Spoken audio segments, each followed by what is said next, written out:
Bismillahirrahmanirrahim. Alhamdulillah wassalatu wassalamu ala Rasulillah. Amma ba'd. Tuan-tuan puan-puan, para pendengar penonton yang saya hormati lagi dikasihi Allah sekalian, Assalamualaikum warahmatullahi taala wabarakatuh.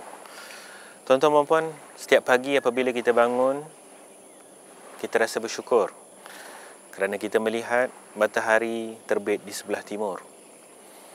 Dan oleh kerana terbiasa dengan situasi dan fenomena ini, kadang-kadang kita terlupa. Satu hari nanti, boleh sahaja mungkin kita bangun pagi dan matahari tidak lagi terbit di sebelah sana, di ufuk timur, tapi sebaliknya terbit di ufuk barat. Kita pada hari ini mungkin merasakan hal ini begitu janggal untuk kita dengar atau jarang untuk kita fikirkan. Tetapi dicatat dalam sejarah tuan-tuan puan-puan, pada zaman Nabi Rasulullah sallallahu alaihi wasallam, diceritakan para sahabat yang selalu kita dengar nama-nama dan cerita mereka. Para sahabat yang bersama-sama dengan Nabi radhiyallahu anhum ajma'in, diceritakan pada waktu bersama Nabi SAW ketika matahari yang mungkin terbit seperti mana yang sekarang berada di belakang saya. Pada ketika itu bila Nabi SAW keluar daripada rumah, mereka ini dilihat sedang duduk di hadapan, di luar rumah masing-masing, sedang menanti dan menunggu dan melihat di sebelah barat dalam keadaan wajah yang kecemasan, dalam wajah yang kecurigaan, wajah yang ketakutan. Di luar rumah masing-masing, matahari sedang terbit, duduk melihat ke sebelah barat.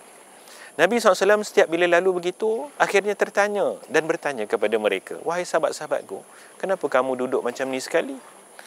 Nampak takut sangat, nampak macam bimbang sangat. Ni kenapa ni?" Tiba-tiba sahabat pun berkata, "Wahai Rasulullah, kami bimbang dan kami takut. Kalau pagi ini, kalau hari ini yang kami bangun ini, tiba-tiba matahari telah terbit di sebelah barat." Masya Allah, para sahabat ridwanullahu alaihim ajma'in, mereka kenal dan mereka ingat apa yang Allah Subhanahu wa taala pesan di dalam Al-Quran. Di antaranya di dalam surah At-Tahrim pada ayat yang ke-6, Allah Subhanahu wa taala mengatakan, "Ya ayyuhallazina amanu qu anfusakum wa ahlikum nara." Wahai orang-orang yang beriman, jaga betul-betul dan pelihara betul-betul diri kamu sendiri dan isteri dan anak-anak kamu, keluarga kamu daripada api neraka. Ayat ini mengingatkan kepada mereka bahawa satu hari akan datang hari kiamat. Satu hari akan datang hari yang namanya hari pembalasan. Dan hari itu bila datang, tiba-tiba, dan hari itu disebut juga oleh Nabi SAW, "Aku diutuskan dengan hari kiamat itu kahatain," sambil mengisyaratkan kepada dua jari ini. Para ulama hadis mengatakan, menunjukkan bahawa ianya rapat dan dekat. Perutusan Nabi SAW itu sebenarnya adalah tanda kiamat, dan hampir nak berlaku kiamat. Tetapi persoalan pada hari ini tuan-tuan puan-puan, dengan rasa keinsafan kita ingin menerbitkan dalam jiwa kita, adakah kita merasakan hal ini?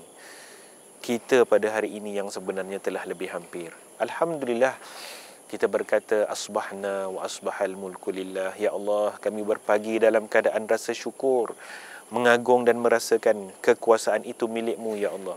Kerana kita masih melihat mentari terbit di sebelah timur, di ufuk timur. Tetapi jangan lupa tuan-tuan puan-puan, sebenarnya kita telah semakin menghampiri. Dan kita perlu ingat supaya kita sama-sama memelihara diri kita, dan jangan lupa isteri dan anak-anak kita. Allah Subhanahu wa taala boleh sahaja untuk menunjukkan bila-bila masa apabila sampai tiba waktunya. Tetapi inilah kebesaran Allah Subhanahu wa taala. Nikmat yang setiap pagi kita rasakan. Setiap hari kita bangun, kita menghirup udara yang segar, dan kita melihat Allah Subhanahu wa taala memberi begitu banyak nikmat kepada kita. Jangan sampai nikmat ini akhirnya meleka dan melalaikan kita. Mari sama-sama kita fikirkan tuan-tuan dan puan-puan, apakah yang telah kita lakukan. Para sahabat pada zaman Nabi SAW, iman mereka hebat, dunia mereka pun hebat, tetapi dunia tidak melekakan mereka. Dan mereka sentiasa ingat bahawa dunia ini sementara, dan mereka banyak beramal walaupun iman mereka sudah cukup hebat, dan mereka banyak menangis, mereka banyak melakukan infak, mereka banyak melakukan mujahadah, perjuangan melawan nafsu, mereka banyak melakukan amal yang hebat-hebat. walaupun mereka lebih dekat dengan pengampunan dan syurga Allah Subhanahu wa taala, walaupun mereka lebih jauh daripada hari kiamat. Inilah dia cabaran kepada kita pada hari ini. Mudah-mudahan kita sama-sama menanamkan dalam diri kita bagaimana semangat para sahabat yang seperti itu. Kalau boleh setiap pagi kita bangun dan kita mengingatkan diri kita, alhamdulillah matahari masih terbit di sebelah timur. Masih ada peluang bagi kita untuk melakukan sesuatu, memelihara diri kita, menyelamatkan isteri dan anak-anak kita daripada menjadi alat dan bahan yang boleh meleka dan melalaikan kita. Sebaliknya, insya-Allah dengan penuh kesungguhan kita jadikan mereka, keluarga kita, sebagai alat dan bahan, sebagai penyebab untuk kita lebih dekat kepada pengampunan keridaan Allah Subhanahu wa taala.